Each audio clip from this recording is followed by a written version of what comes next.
Selamat malam, Assalamualaikum warahmatullahi wabarakatuh. Perkenalkan nama saya Nur Anisa Mawarni. Di sini saya akan menjelaskan tentang risiko likuiditas dalam mata kuliah manajemen risiko.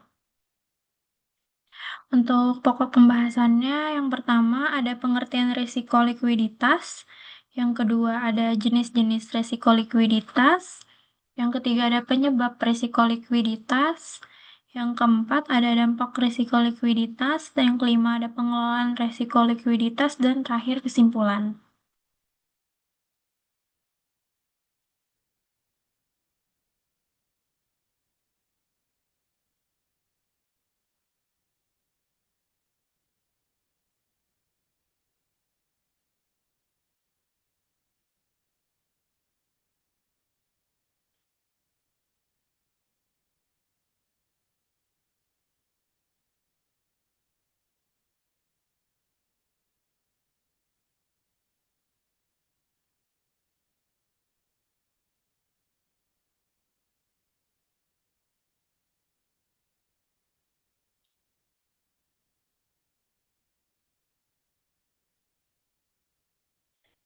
Untuk pengertian risiko likuiditas, pertama ada risiko likuiditas adalah salah satu risiko yang krusial yang dihadapi oleh pihak bank, institusi keuangan, dan bahkan perusahaan non-keuangan.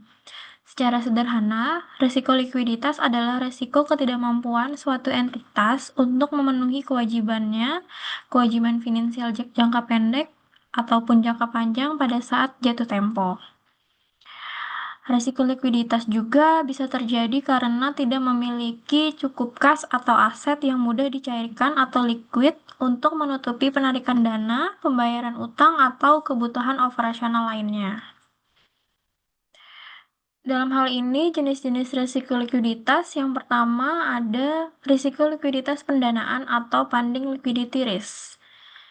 Ini adalah bahwa suatu entitas tidak akan mampu memperoleh dana yang cukup untuk membiayai asetnya dan memenuhi kewajibannya yang jatuh tempo.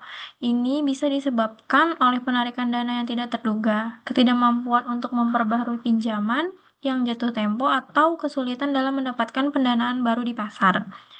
Contoh dari risiko likuiditas pendanaan, nasabah bank menarik simpanan dalam jumlah besar secara bersamaan atau bank run, atau perusahaan tidak bisa menjual obligasi baru untuk melunasi obligasi lama yang jatuh tempo, atau yang biasa disebut gali lubang tutup lubang.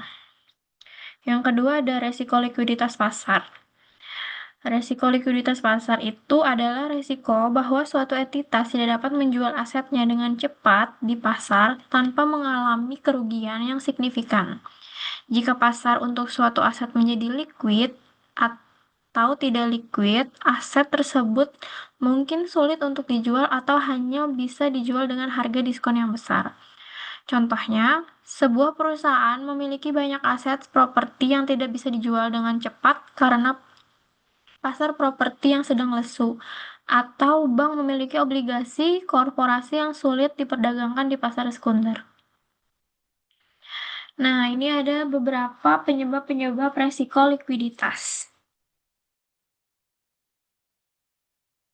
Yang pertama ada maturity mismatch, yang kedua ada penarikan dana yang tidak terduga, yang ketiga ada kerugian operasional atau keuangan, yang keempat ada kondisi pasar yang buruk, yang kelima ada ketergantungan pada suatu sumber pendanaan, dan yang terakhir ada reputasi buruk.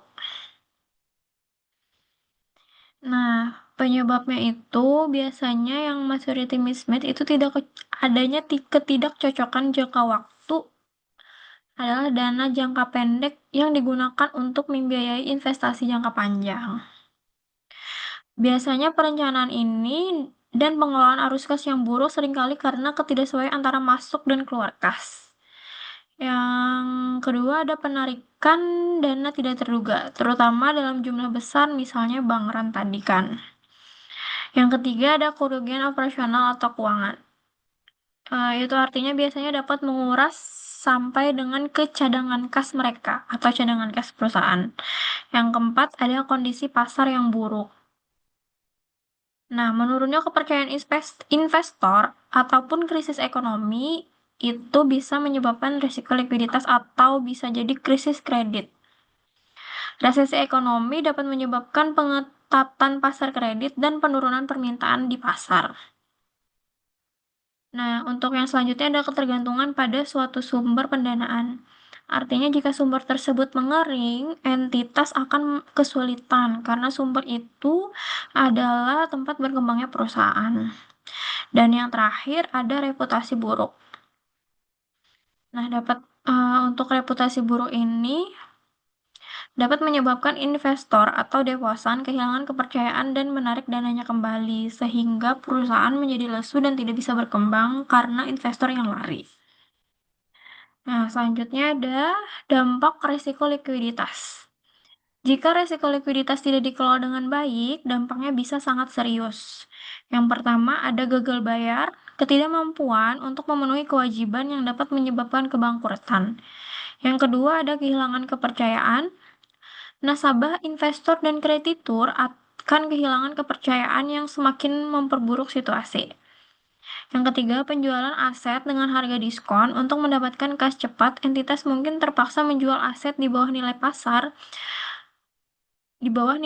wajar untuk mengatasi kerugian besar itu. Yang keempat, ada penurunan peningkatan kredit. Agensi pemeringkat kredit dapat menurunkan peringkat, membuat biaya pendanaan semakin mahal. Dan juga ada domino efeknya. Kegagalan satu institusi akibat resiko likuiditas dapat menyebar ke institusi lain dalam sistem keuangan. Pengelolaan risiko likuiditas.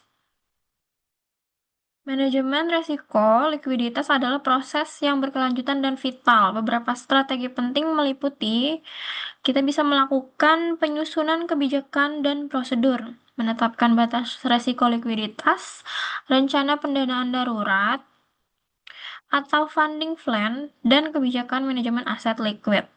Yang kedua, ada proyeksi arus kas. Melakukan proyeksi arus kas masuk dan keluar secara teratur untuk mengidentifikasi potensi kekurangan dana. Yang ketiga, ada diversifikasi sumber pendanaan. Tidak bergantung pada suatu atau dua sumber pendanaan saja, mencari sumber pendanaan jangka pendek dan jangka panjang untuk mengatasi resiko likuiditas tersebut.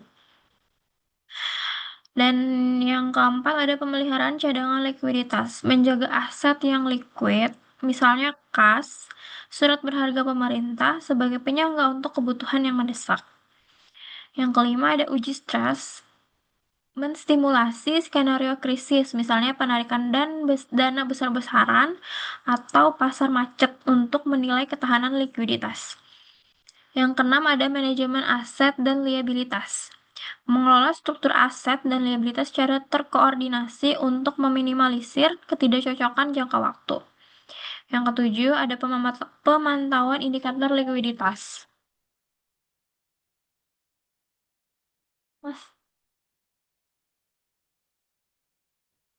Manajemen aset,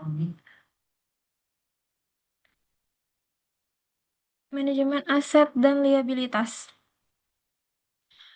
Yang ketujuh ada pemantauan indikator likuiditas, memantau rasio-rasio likuiditas kunci seperti rasio cakupan likuiditas.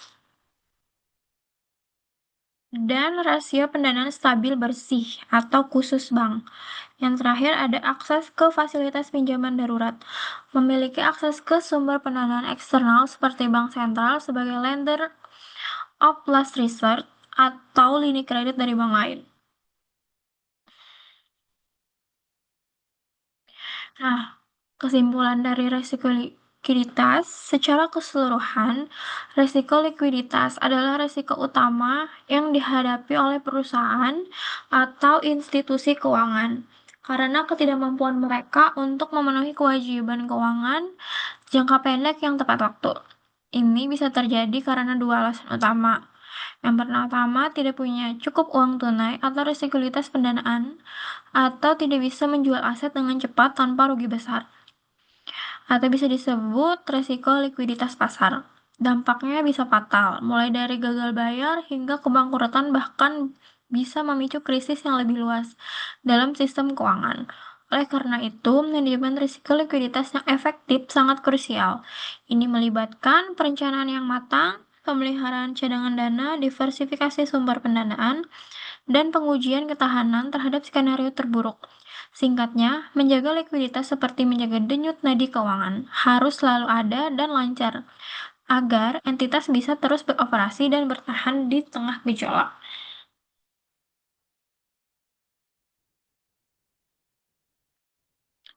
Baik, itu tadi penjelasan atau pemaparan tentang risiko likuiditas. Terima kasih atas perhatiannya. Wassalamualaikum warahmatullahi wabarakatuh.